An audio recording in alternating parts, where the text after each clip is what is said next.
It's a different, if you're thinking about getting goats for the first time, it'll be a wake-up call for you. There's a learning curve when it comes to goats.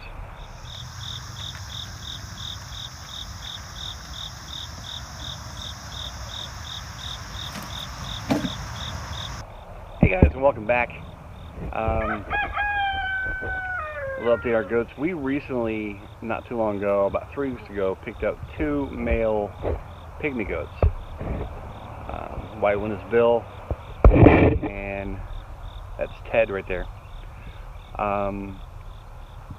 And we knew that, we had to work on fencing issues, and we knew we'd have to change some feed around and some hay around, and up until that point, all of our animals ate grain or grass. We had to worry about hay. And it's a different, if you're thinking about getting goats for the first time, it'll be a wake-up call for you. There's a learning curve when it comes to goats. And I'm sure sheep are the same way. A couple days ago, Mr. Ted here came out just like in the morning, and he had a severe case of diarrhea.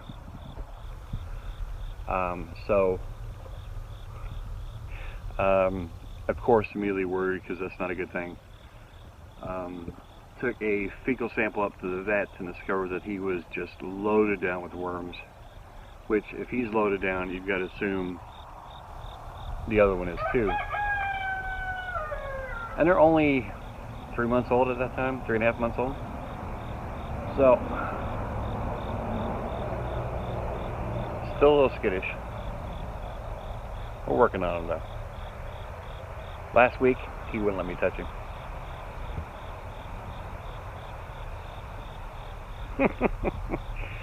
So, took him up, diarrhea.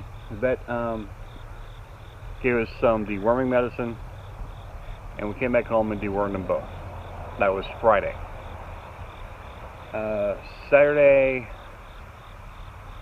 Friday night, came in, and Ted, the brown one, this one, was laying on his side here inside the enclosure, lethargic, didn't want to move. Horrible. So we're thinking maybe a reaction to the wormer. I don't know, it's first time goats. So we did a call out to our vet, and luckily our local vet is a farm vet, and who makes house calls. So 9 o'clock at night on Friday night, she comes out and looks at her, and it looks like because he was so loaded with worms, gave him the wormer. All the worms were released at one time, which caused some blood loss issues in his gut, which caused a red blood cell deficiency. So it also caused a B vitamin deficiency and a thiamine deficiency. So not only was he recovering from the worms, but he also had what they called goat polio. Never even heard of that. And it was causing some neurological issues to where he would put his head back, to where his horns were actually on his back. We brought him inside the house, just keep an eye on him closely, keep him warm. The vet did her examination on our dining room table. That's fine. Hey, go babies. Gave him some shots. I know one was a B vitamin, one was an antibiotic, and there was another one she gave him. I have to look it up. But the next day he was feeling fine. He actually, because of the neurological issues, he actually went blind. He couldn't see us. So today he gets one more shot. I gave him 2 shots yesterday, and he gets one more shot this evening of the antibiotic. But it looks like, he's eating. He wasn't doing that a couple days ago, and he's drinking. So that's good.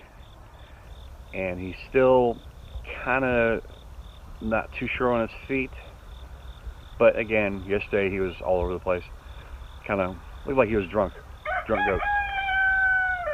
Today he looks like he's much better.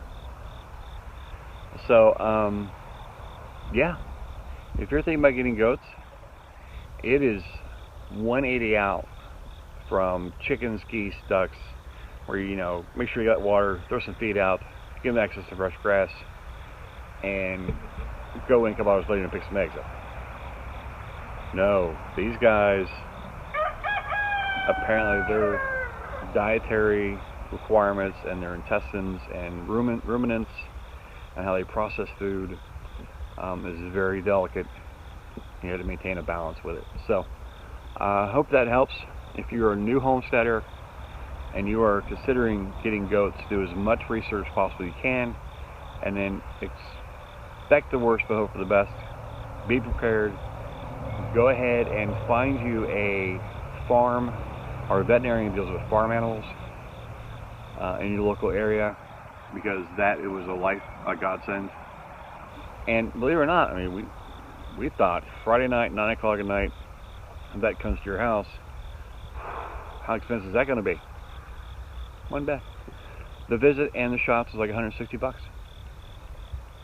That's not bad for somebody coming out to your house at 9 o'clock at night to look at a goat. So make sure you got your veterinarians lined up and do your research. And we are already collecting our emergency goat kit, which is the B vitamins, the stuff that helps them for stress, a probiotic we can give them. We're giving them treats that have a probiotic in it, and we're switching their feed over to a medicated feed for coccidiosis. So make sure that's good to go. Fresh water every day. Make sure they have good hay, and what we're learning too is that it's not just grass hay. They like clover hay, stuff with clover in it, a little bit of alfalfa. So yeah, it's a heck of a learning curve. So again, before you get goats, do some research, see what you're getting into.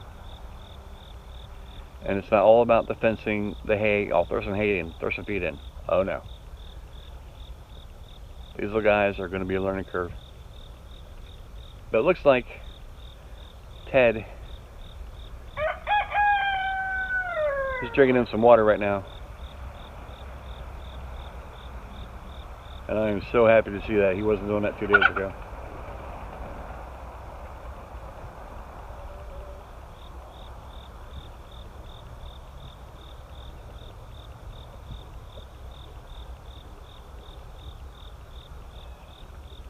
You'll know how happy I am to see him drink water.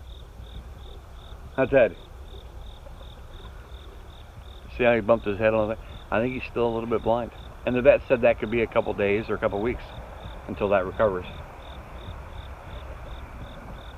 But he's doing good.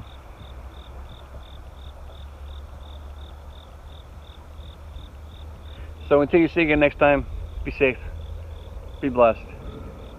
Good luck on your farms. And we'll see you soon. You wanna get out of there?